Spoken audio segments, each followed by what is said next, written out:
Konflik antara seorang pengemudi ojek daring dan konsumennya yang sempat viral di media sosial, kini memasuki babak baru setelah proses mediasi resmi diselesaikan di Mapolresta Jambi.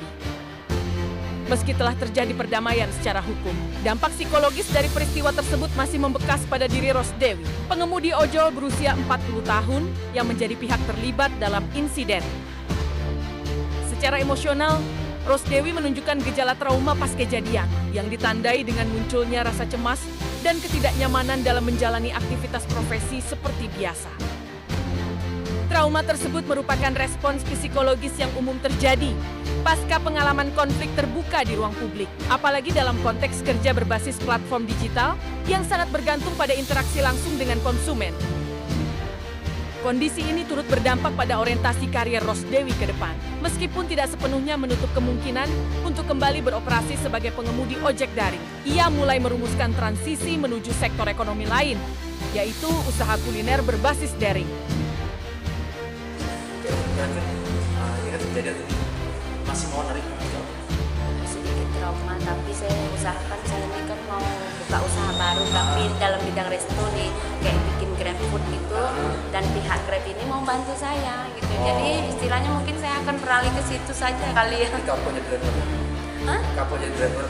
Kapok jadi driver sih nggak kapok, karena tapi kan masih ada trauma dikit. tapi ada trauma tersendiri itu yang bikin kita tuh jadi takut gitu.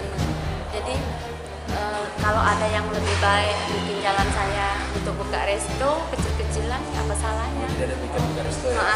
Gitu. Udah peluang kita buka resto. Betul, daripada ngojek. Ya.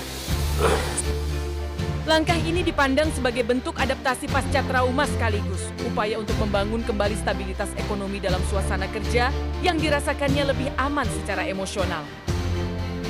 Kasus ini menjadi refleksi penting mengenai risiko kerja di sektor informal digital, terutama bagi perempuan pekerja yang kerap menghadapi tekanan ganda, baik dari sisi tuntutan platform maupun potensi konflik sosial dengan pengguna jasa. Lebih dalam, dinamika ini menyoroti pentingnya perlindungan non-formal dan dukungan psikososial bagi para pekerja gig ekonomi yang rentan mengalami tekanan mental akibat ketimpangan relasi kuasa dalam ekosistem kerjanya.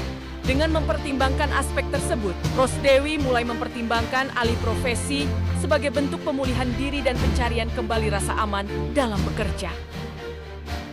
Transformasi ini tidak hanya mencerminkan ketahanan individu, tetapi juga menjadi potret tantangan struktural dalam perlindungan pekerja sektor informal berbasis aplikasi digital.